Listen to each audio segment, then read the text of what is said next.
Good morning, everybody, or afternoon, or good night, Good evening, wherever you are. wherever you are in the world. Time zones are fun. Yeah, I actually have been looking at, because you can see where people listen to our podcast. Oh, really? We've got quite the geographic spread. Oh my gosh. Okay. Yeah, it's pretty fun. A lot of Cincinnati, though, as you would expect. That's where we are. So, yeah. But welcome, everybody, to episode 5 of... Yes. And so What is it again? It's MAP for short, but Midwestern Archaeology Podcast for long. Yes, that's you what prefer. it is. Yes, that's what it is. We hope you enjoyed the interview that I did with Dr. Honda last time. An icon. Good. It was very fun. Mm-hmm. Thank you, Dr. Honda, Yes. for having a sit down with me. We are really excited to get back into archaeology today. Yes. Because we got to hit on invertebrate paleontology It's with a bit of Dr. a Honda. mouthful. Yes. Yep. Fear not. We also stumble over the big words too. But yeah, we are going to continue in our Mhm. 4-part series Yes. on the different periods of Native American pre-contact history. Yes. Jinx. Yes. So what are we covering today, Amanda? So we're getting into the Archaic period today, which out of all of the periods is the most kind of awkward. Mm-hmm. We keep referring to the Archaic period as the proverbial middle child. Mm-hmm. And the reason why it's a little awkward is because of where it's situated. So it's between the Paleo period and then also the late Pleistocene and then also the Woodland period. Yep. So she's fit in there. Yeah, it's the longest period of all. It is the longest period. It covers the most amount of time. Mm-hmm. We'll get into it more in a second, but it's tempting because it's such an awkwardly placed time period. It's tempting to portray it as a transitionary time and kind of like this liminal period where things kind of happen, but then... like nothing really defining. Yeah. But that would be an incorrect way of understanding the time period. Absolutely. Yes. We want to give her flowers. Yeah, exactly. Oh, that's sweet. Mm-hmm. We do want to give her flowers and try and understand her on her own terms. Yeah. Yeah. Because people were peopling during this time. It is a time of transition, and especially the early and then the late. Yes. So the beginning of the Archaic is really has a lot more to do with the world that the Paleo Americans were in. Right. So it has a lot to do period with climate. Yeah, they were. So if you guys remember the late Paleo period, actually, maybe we'll get into this after the break. Maybe. I feel like we're spoiling some things. We are. We're just really excited. Oopsies. Okay, guys. So we are going to go through a little break. Yep, we're going to hit you with a break. And then we'll be back. So get a snack, get a drink. Yes, absolutely. And when we come back, we are going to get into the early Archaic, which just so we can start out, is about 10,900 years before present. Yes. So that corresponds to 12,000 BCE. Yes. So see you guys in a second. We'll see you then. Bye. Ciao.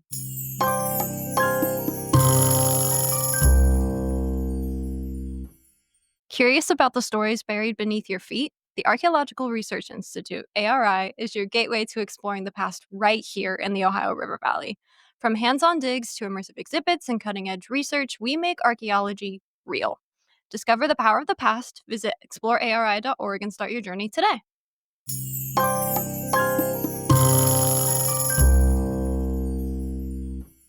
Hi, hello. Welcome back. We are just going to get right into it. We're going to hit the ground running. What do you say, Amanda? We're going to be sprinting. Yep. We're going to be sprinting to first base. To first base? Good! Sorry, we've been watching a lot of softball recently. Yes. Because Amanda has. I've watched one. This is true. Only part of one. It's like my March Madness right now. Yep. Because it's the World Series for Amanda college softball. is a raving, frothing at the mouth softball fan. I am. I played softball for so long that I feel like I have to be. Yes. But alas. Absolutely. Got to show love to the girls. I do. Okay. So early Archaic, we already said that it was about 12,000 BCE. Yep. And it lasts about 2,000 years. It does last about 2,000 years. And something that we already kind of mentioned earlier is that the humans that were walking around during this time in the Midwest led lifestyles that were very similar to the late Paleo period. Mm-hmm. So if you guys will remember, by the late Paleo period, Earth was warming. So the Pleistocene had ended. The We were Pleistocene, entering into the Holocene, which was the last ice age. Yep. So the glaciers were retreating northward. Mm-hmm. And they, like their paleo forebears, Mm-hmm. they were extremely nomadic. Yep. And the transition from paleo to early archaic is kind of muddy because there's not, like we're saying, there's not a lot of lifestyle change. Yep. It's mostly climate, which is one of the ways people define periods is a change, like a drastic change in climate. And so that's where we're at. Most definitely. And these people's lives, they're kind of, because they were nomadic, it really was dependent on the seasons. So depending on what kind of, whether it was a warmer months or colder months, that would really depend on where they were, how many people they were congregating with and stuff like that. Yep. There are 3 kind of sites that they would stay at. Right. Ooh. My turn. Yeah. So this... Well, I don't want to talk too much. Yeah, fair enough. This model or this idea was first proposed by 2 archaeologists by the names of Stothers and then Abels.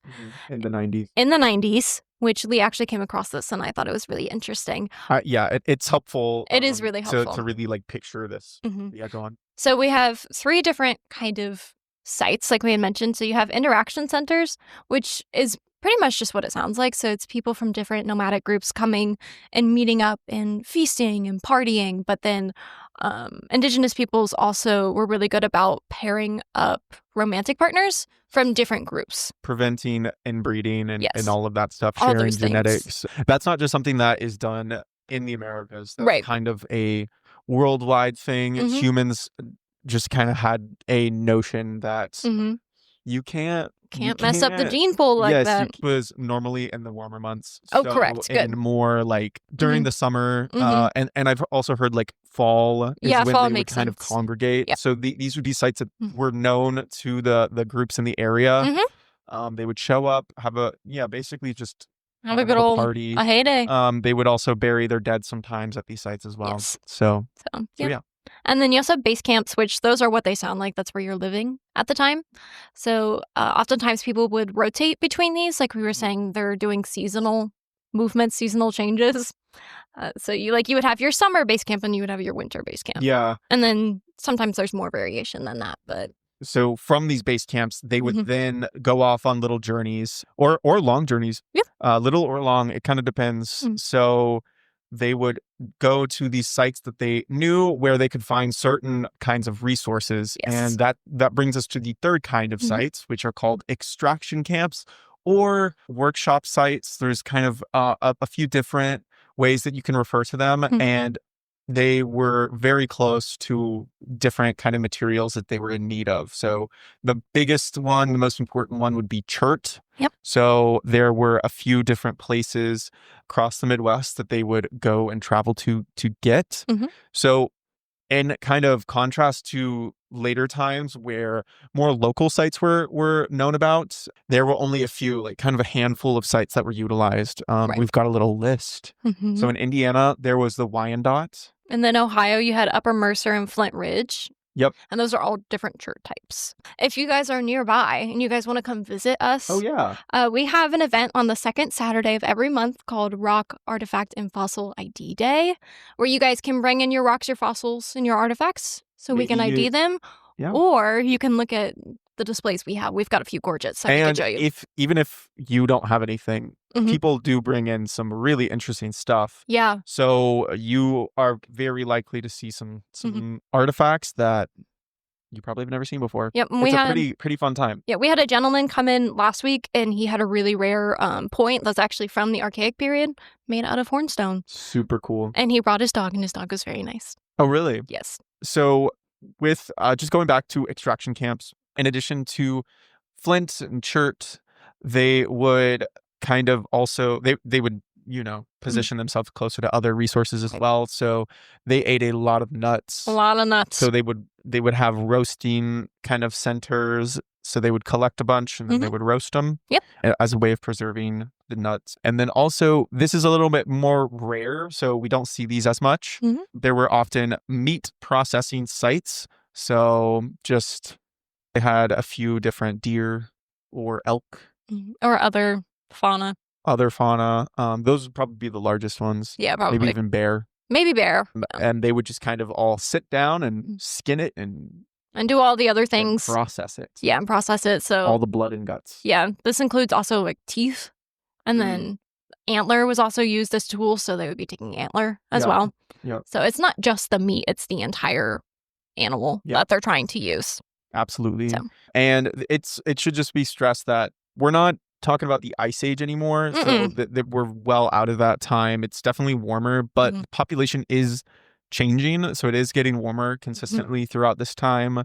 And kind of alongside that, human population is thought to have grown during this time as well. It's booming. Yes. They were in their baby boomer. They are definitely getting busy. So yeah, it's just kind of interesting because in the succeeding period, it's quite a contrast. Oh yeah. In terms of how many folk were around. Yep. So kind of a mystery. We do have a few theories that we'll get into in that section. So have your listening ears on for that. Yes, absolutely. Yes. I think that's actually all we got. Yeah. For early. The thing about the early it's very similar to the paleo. We know what they were eating. Yep. We know where they rested their heads. Put their heads down at night. And that's really about it. Yeah. There's not in terms of archaeological visibility, there's not much to go on this time. And so again, that's all we can say for sure. To reiterate again, what differentiates it between the paleo period is the change in climate. Yeah. And then the population size. Yeah. Yes, absolutely. Yep. We're if you're imagining a graph of population, it's on the way up, a steep incline, and obviously just saying the change in climate and then the population size. That's a pretty like a gross description. Like obviously there's more to that, but that's just a good generalization. Early Archaic has ended. Yep. Amanda, where are we? We're now in the Middle Archaic. Yeah. Which is the ultimate middle child. So think if you've got 3 kids, it's the child of the middle kid, but you're the middle kid of the middle kid. Does that make sense? So we're about 8,450 BP until 5,950 BP. Yep. And that's before present. Years before present. So I guess that would line up to about like 10,000 BCE. About, yeah. To 3,000 BCE. Yeah. Look at you with your conversions. Quick maths. You're good at that. Thank you. You're welcome. So yeah, the Middle Archaic is, again, continuing with that trend in terms of climate. It's getting warmer. And it's really interesting because we can say the least about the Middle Archaic than we can about the Early Archaic. And there's a pretty... there's a kind of a mysterious reason for why that is. So that is reflected in just less archaeological sites. And then in just the Middle Archaic. Less people. Less people leave less things. So the assumption is that because there's less material being left during this time, there probably was less people. Right. And and not just less. Just like a significantly less. Significantly less. Yeah. Yes. So there's a couple reasons why that might be. That could be a higher infant mortality rate. Yeah. It could just be a higher mortality rate in general, not limited to just one age group. But then my theory, should I get into my theory now? Yeah, go for it. My theory is there wasn't enough food. So there wasn't enough surplus. There wasn't enough agriculture going on. And so... Well, there wasn't agriculture going on. Exactly. Really. So it's more horticulture. Right. Which is like the infancy of agriculture. Yeah. So there just wasn't... There's too many mouths to feed. And so they couldn't keep up, and that's why there was such a steep decline. But again, that's just my... And so people were likely dying, but then they were also probably moving away. Yeah, they were probably just moving out of the Ohio because they were already extremely nomadic. They just kind of probably picked up their things and moved out. And just followed a food source somewhere else. Yep. So if you guys if we want to continue with that graph visual, Early Archaic, we got a good peak. The Middle Archaic is quite the crash. Yeah, and not even like a plateau, really, just like straight down. Yeah, straight down. There is just a significant amount of population decrease, and so this is not a trend that is reflected all over the Midwest. So there are some places in the Midwest that kind of escaped that decrease, or that sharp decrease anyway. I think it's safe to say that pretty much everywhere did experience a decrease, but Right. So for example, Northeast Ohio seems to have escaped this population contraction event, which is what we're calling it. Yes. Oh, and then that's just something that's a reality. So, life is not one size fits all. So this happens even in Mesoamerica. There's a site called Lemon that kind of escaped the so-called, air quotes, Mayan collapse. Yes. And so it's going to happen everywhere in the world. When something's happening on a big scale, there's going to be a part of that area where they're not really affected by that. Yeah. So as much. And so that's a good point.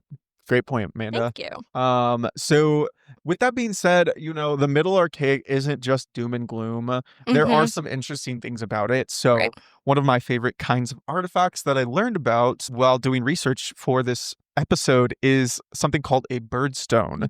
So it's during the Middle Archaic that birdstones first emerge in archaeological record. And what's interesting about them is we don't know specifically what its purpose was, but if you guys want to imagine with me, close your eyes, a probably like 3 to 4 inch stone carving of a bird. And it can look a few different ways. It can look like a bird with its wings outstretched, or it can more look like a rubber ducky kind of. And some of them have been found with red ochre. So what that kind of might imply is some sort of ritual significance, because red ochre is associated with different kinds of rituals, but one of the bigger ones is a burial ritual. Right, exactly. Functionally, there probably wasn't much of a utilitarian use for it, but there have been some hypotheses that they were used as atlatl weights, or kind of banner stone. So the reason you use an atlatl weight is so it just kind of steadies your aim a little bit more. Yep. And it just gives you a more consistent throw. Yeah, and Lee and I have both thrown atlatl pretty regularly because of our experimental department here at ARI. Of field trips. Yes, and field trips and all of the things. And one of the hardest parts is getting your dart or your spear to stay balanced within the atlatl hold, because it's really just a divot in the top of it and then a spur on the atlatl. So it's hard to balance. I didn't know that's what that was called. That's what I'm calling it. That's a great way to put it. It is a spur. So the weight would just help that stay notched in there. Yeah. So absolutely. So yeah, birdstones started during this time, and they will continue through the woodland period. There is a archaeological site that is dated to this time. Do you want to tell us a little bit about that? Yeah, sure. So this is the Bluegrass site, which is in Indiana. Yeah, Warwick County, near Bluegrass Creek, which is a tributary of Pigeon Creek, if you're from the area. And it's been interpreted as a base camp, but then also a cemetery. So there was a really heavy rock-filled midden, and if you think back to our Archaeology 101 episode, a midden is basically just like an ancient trash can, but it's a pit that gets filled in. And so, just so for the people that aren't in the area, Warwick County is like, if you imagine the state of Indiana, it's kind of loosely look like a boot. Yeah. It's like the very bottom, basically. Very bottom. It's on the banks of the Ohio River. Yeah. So southern border of Indiana, borders Kentucky. Near us, but not super duper close. Yeah. Couple hours away. So there was 132 pits found with at least 80 human burials. And it spans the middle to the late Archaic. There are different culture groups that are happening within the Archaic period, and one of them is the French Lick culture, and bluegrass belongs to the French Lick phase. So they found 434 hafted bifaces, which a biface, when we're talking about lithics, means that there was work done on both sides of the point, which it's a lot easier to actually see. So we will include some pictures of some bifaces. Definitely. And then there was also just bone and antler artifacts. But there was a variety of different feature types. And so what differentiates a feature from an artifact is something you can pick up, you can put in your backpack, you can walk around and show it to people. But a feature you can't pick up. So one common example is like a road. A road is a feature. But in this case, there were human burials, dog burials, and then refuge pits, which were surrounded by extensive burned clay floors. But then also you had hearths and cooking pits. And there was no associations of charcoal concentrations within the burials, which suggests that nobody was cremated. So I think it's kind of safe to say that this was probably a interaction center. Probably. And the thing about these sites is that right, they can change and evolve. Yeah, exactly. They can be used for different things. Yes. Throughout time. So if you have a base camp somewhere in 1,000 years, it can be an interaction center. Right, because maybe those people were hosting. They got better at utilizing local resources to support more food, more people. Right. So yeah. And what really separates the Middle Archaic from the Late Archaic is the population. So after the population contracts in the middle, the Late Archaic sees pretty much a boom. Again. Like way more than we'll get into that when we start talking about it. We keep spoiling things. Yeah. So we talked a little bit of like some theories about why we think the population decreased, but really we don't. There's not a lot. Yeah. We don't know for sure, basically, is what I'm trying to say. It's not going to be just like one thing. Like we said, it's not a one-size-fit-all. Life is not a one-size-fit-all. So it's probably a combination of different things. Yeah. So. Probably, there was probably less food, which may have been reflected in some sort of environmental change. One of them, like, physical conditions that would kill people the most is honestly just abscessed teeth. Oh. So, really? Yeah, that could have been a factor. Like I said, there's a lot of different things. Their teeth. Yeah, well, they couldn't. Brush your teeth. They couldn't at the time. I know. Well, I mean, they could have had something going on. We just don't know yet. True. So. Is there anything else you wanted to say about the middle? I think that's it for now. Cool. Yeah. Cool. Okay, guys, we are gonna go away and eat pizza. We are. It's our lunch break. We are gonna. We'll hit you back once we're done. Okay. Yep. Bye. Bye.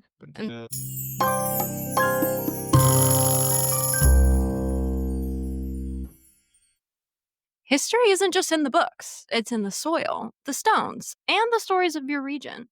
Join ARI's regional archaeological tours and explore hidden sites, historic landscapes, and the places where history happened.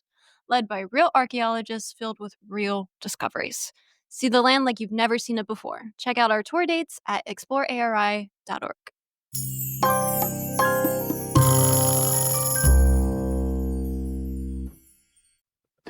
Hey guys, welcome back.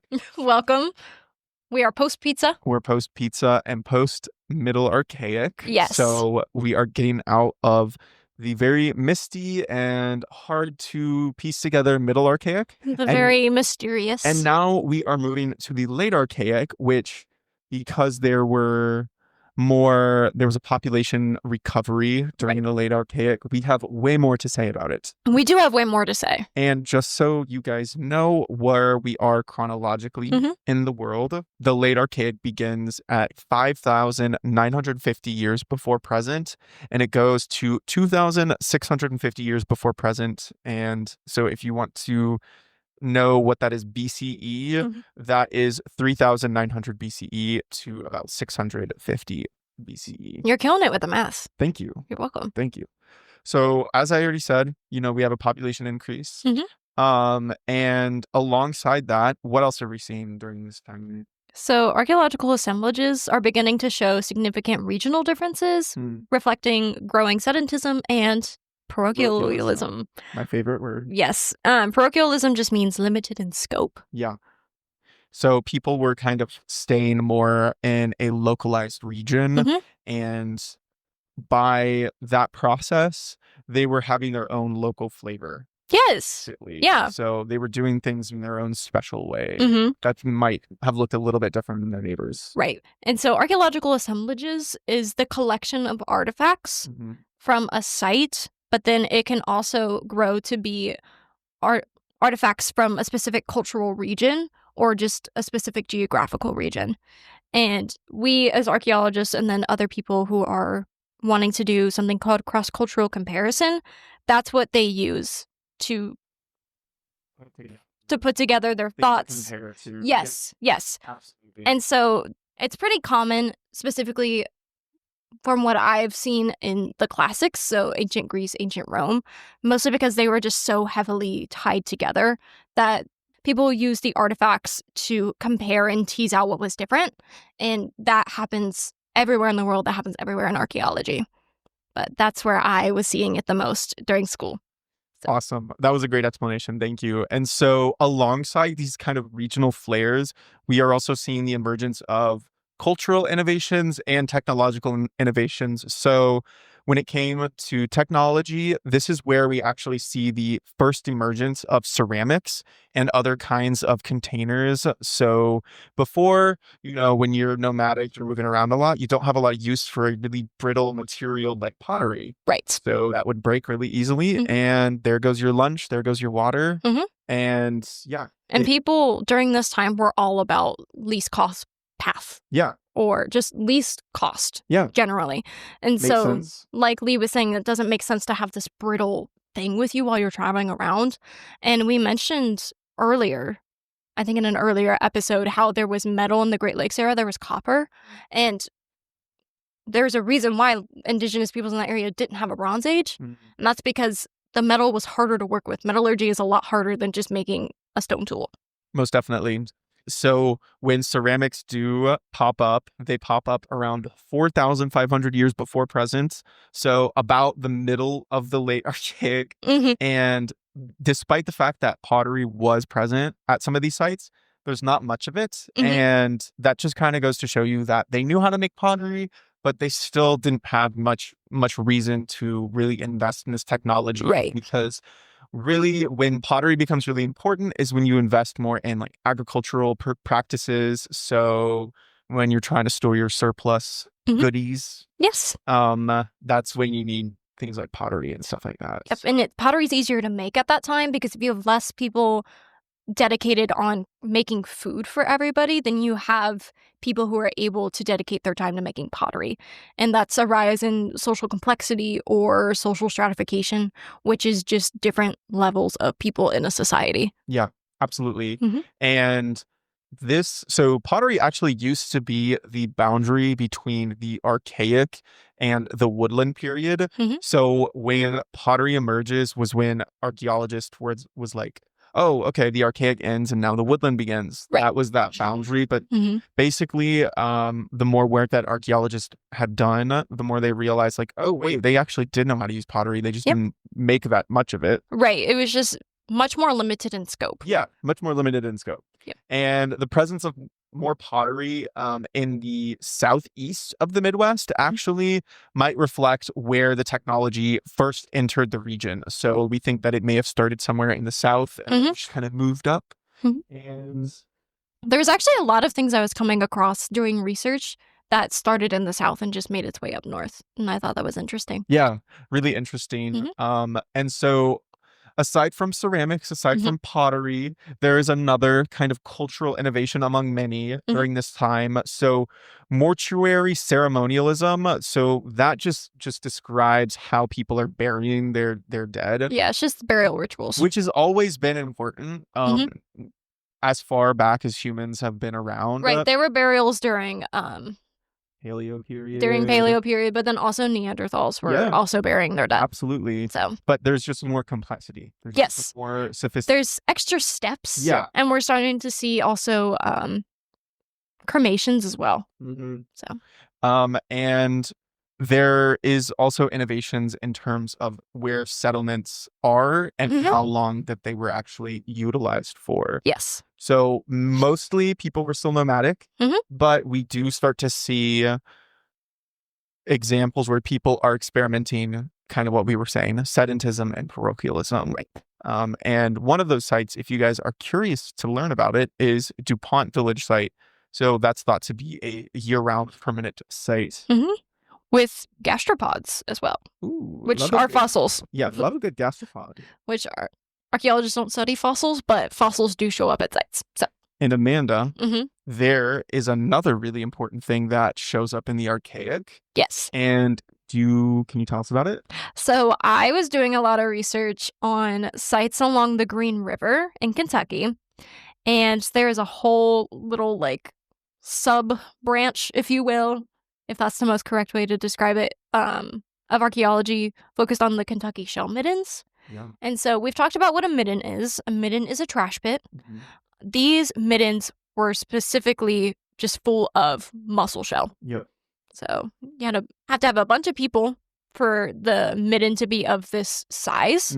But then you also have to have, yes, thank right you. by the river. It has to have the good location. Because mussels don't live in the forest. This is true. They live in the water. Thank you for the save. You read my mind on that one. So you have to have a lot of people, and then you've also got to be right on the river. Because like Lee has said, mussels don't happen in the forest. There are shell middens that are all over Kentucky, not just in the Green River. Yeah. But the Green River is a really important archaeological district. Right. So, and aside from archaeology, it's also a very biodiverse region as well. I've heard it's very beautiful. I'd love to be able to go someday. The Green River is very nice. The reason why I can say that is because I have family from that area.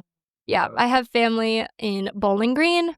Shout out. And then further south as well into Metcalfe County, if anybody is familiar with the counties of South Central Kentucky. And so that site is Indian Knoll. Yes. And that is about 3,000 to 1,000 BCE. Yes. Which would be like 5,000 to 3,000 years before present. Yep. And so it's been identified as a campsite, but not a permanent one. So this would have been just a seasonal occupation. And like we said, it's a shell midden site along the Green River. It was first excavated during the late 1930s as a part of the Works Progress Administration. They were looking to cut back and save some money. It was part of an economic effort because this was the Great Depression. So archaeologists from UK were able to excavate over 1.5 acres, which is about 60% of the site. And there were more than 50,000 artifacts found, which I read that and my eyes about popped out of my head because I haven't seen, like, reading reports and things like that. I guess maybe my eyes just glaze over that part, or maybe it's not as apparent, but 50,000 artifacts is just a lot. So, but there was also some other things as well that I'm seeing. Yeah. So it looks like there's hearths. Roasting pits, which if I had to wager is for roasting nuts. Yes. Okay. Yeah, we're roasting nuts. Yep. I love a good roasted nut. Very tasty. Me too. I can give out like a roasted cashew. Girl, sign me up. Chestnut? I feel ambivalent about chestnuts. I'm a fan. I love a good hazelnut though. There also at the site there was quite a few burials. Yes. So several hundred burials, and notably 23 dog burials as well. Yes. Which is really interesting. Yep. And then getting into the 50,000 artifacts, there were spear points, bone pins, marine shell beads, and then banner stones as well. And then I'm going to get into the topography a little bit. Sure. Just kind of. I would say the topography is very important before you get into that. Yeah. A lot of sites that were on the river were chosen because of their easily, the mussels are easily accessible. And then also they were normally kind of on higher ground. And also either close to a major river and then also closer to a smaller tributary. So those are like the three ingredients for a site. Yes. So number one, on a large river, such as the Ohio River. Number two, larger kind of an outcropping, so it didn't get flooded, probably. Yes. Which is always helpful. Yes. Number three would be closer to a tributary, so like the Little or Great Miami. Yes. So those are the ingredients. Those are the ingredients for success. Yes. Yes. So the topography for Indian Knoll had fairly fertile bottomlands with rolling hills further back from the drainage lines, which gets into what Lee was just saying, because I'm going to bring up Egypt because this is where I first learned of this, is the Nile floods. And then when the Nile recedes, that soil there becomes extremely fertile. Yeah. And so that's where you plant your plants and that's where you perform agriculture. And so it's the same thing here. You're going to do in this case, it was horticulture, but you're going to plant your things there. And then the Green River was dammed for navigation around 1830. So that diverts the river. This didn't affect the indigenous peoples who were living in this area at that time, obviously, because 1830 is much further in the future. But that does affect how we study the site because the river isn't where it was during that time. So that's just something to keep in mind. And then the local topography indicates that the second bank where the knoll was is actually a natural levee on its own. So during excavations, There was no evidence in the midden of any elaborate or permanent structure or dwelling. However, a simple dwelling may have been erected based on scattered post holes in the area. And so post holes are just the hole you dig to put a post in for a structure. Pretty straightforward. And then something I found really interesting about the graves at Indian Knoll is they were rounded. There's like a big oval shape. Yeah. But something that was uncovered during excavations is it seems that there was no attempt to mark the location. And that's evidenced by just no really like gravestones, but then also burials would run into each other. And so you would have multiple bodies in a grave that could either be on purpose or you dug a hole too close to another one and they would just kind of leave it, which was interesting. Interesting. And then the round graves were usually only large enough to contain a body that was tightly compressed. And by that, I mean they would kind of put them in the fetal position and then like tie them up just so they could fit in there. Interesting. So it doesn't seem to be, there wasn't like much else behind that other than just getting them to fit in the grave, which that could be something that's just lost to history, the reasoning behind that. Yeah. But that's all we've got for now. I also know that there were some shell middens that they buried people in as well. Yes. Like they would bury them along with, and we should say, when we say shell middens, we are talking hundreds of pounds of shells. And they loved their shells. They loved their, And to kind of put things in like a frame of reference, there used to be 300 different types of mussels, and now there's only like 10. Yes, and that has a lot to do with just modern industrialization and pollution and stuff like that. And then also just people eating them. And from what I understand, a lot of the more diverse, less populated mussels are in that Green River bioregion. So it's very important. It is for very a lot important. of different reasons, archaeologically and from a just environmental way as well. Woo, Green River. So bodies were often also laid on the surface and then covered with midden debris, which is kind of what you were alluding to. Okay. But then this was where I first got a description of red ochre being used in burials, because I was just seeing like, oh, red ochre burials, and I was like, okay, what does that mean? So the red ochre was spread over the body, and at Indian Knoll, it most often appeared in the burials of children, and there were 34 occurrences of it at Indian Knoll, and enough red ochre was used to stain the skeleton. And so the red ochre was placed on like the flesh, and so they used enough that it stained the skeleton, which I think is just really interesting. I found that to be really cool, because then I'm thinking like, how much red ochre is that? Alas.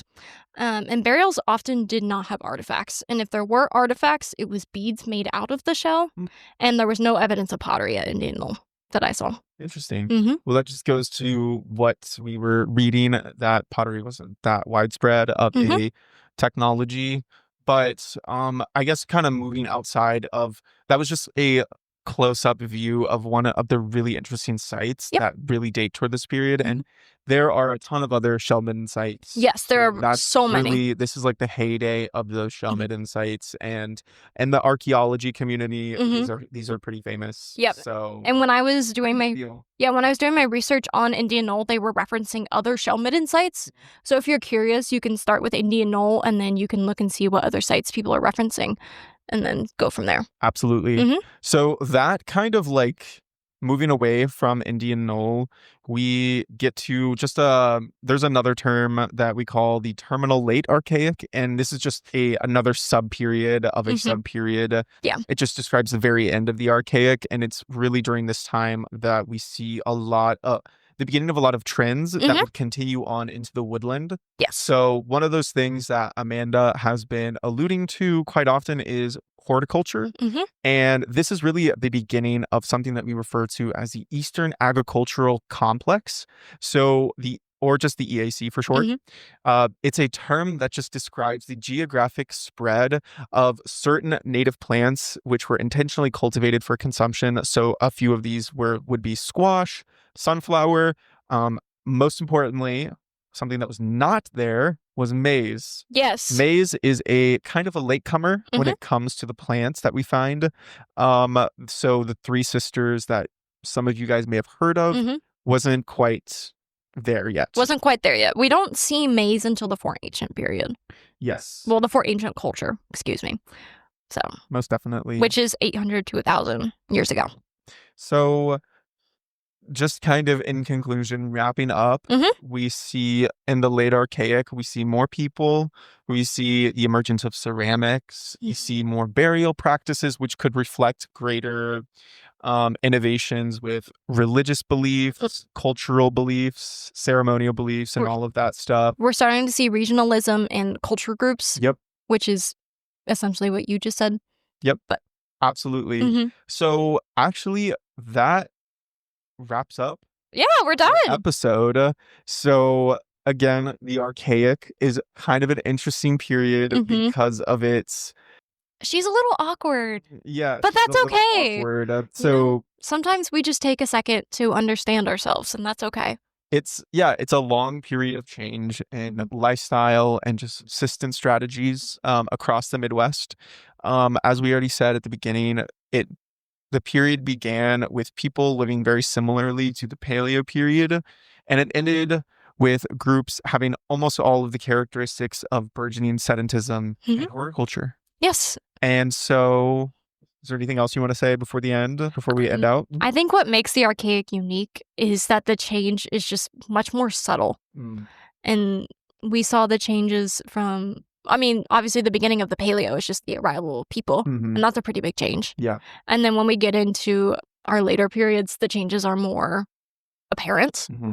So it's a bit easier to pick up on. And so I think that's what I do enjoy about the Archaic is just its subtlety. So there we go. Yeah. We appreciate you, Archaic. We love the Archaic. You are seen. You are seen and you are loved. So just like you, our listeners, are seen and loved. We love you guys. All right, guys. That concludes this episode of the Midwestern Archaeology Podcast. Next episode will probably be an interview. Yes, and I'm really excited about this interview. Yes, it is a sat down with a dog archaeologist, David Ian Howe. A very kind man. Very kind man. Really enjoyed talking with him. And we are going to talk all about dogs. And then when that comes out, we are going to continue on with our period on, or our series on the 4 periods. Yes. So we are going to continue on into the woodland. Woo! The mysterious Hopewell. Yes. And the Adena. And the Adena. Don't forget about the Adena. Yep. Which both are in our neck of the woods. Yes. So. And we are absolutely thrilled. Yes, we are. Covering that next. So thank you guys so much for watching or listening. Excuse me. Thank you guys for listening. We will see you so soon. Bye. Bye. Don't miss us too much.